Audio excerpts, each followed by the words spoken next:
Okay, well, as you start off in the process, I'm just going to focus on one thing early on in your swing that will, if we fix this up, it's going to help a lot of things later on down the line. And just to give a sample, I put Lewis Robert up to illustrate the points that I'm talking about.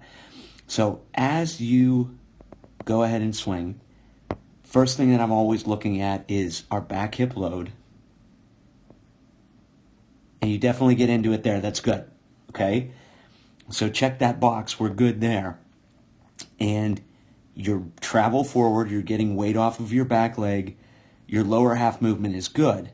But what you can see is by the time you get to toe strike, how much movement we've had up here and how much space you've created between your top hand and your back shoulder as your upper half has come forward, i.e. your hands, before we've gotten our foot into the ground and started to turn.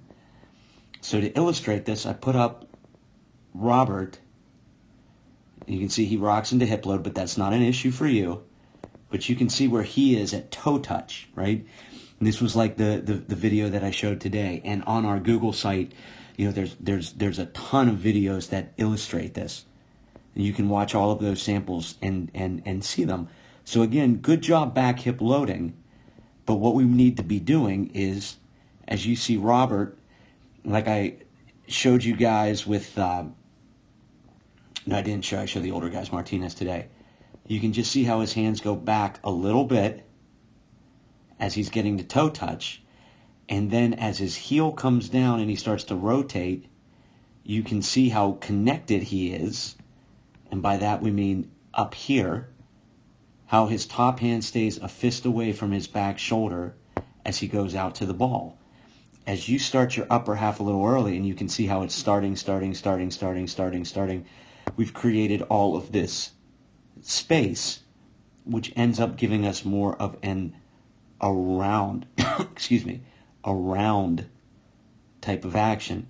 Whereas staying connected, top hand next to back shoulder, you can see Robert is able to get much more length through his swing as you get a little bit around. So I only put up this example so that you can see on our stride, nothing moves forward to toe touch. See how his hands are just going back, and it's not until that heel comes into the ground and he starts to turn, and you can still see the stretch that he's created between his lower half and upper half. We get our hands coming soon here, and you can see the difference in where Robert's hands are up here versus where yours are down there. So I would say just a lot of dry reps. You don't even need to hit.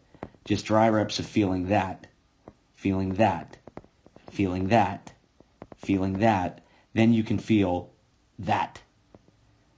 That immediate preparation as the heel comes down and the lower half engages and creates that stretch between our lower half and our hands up here.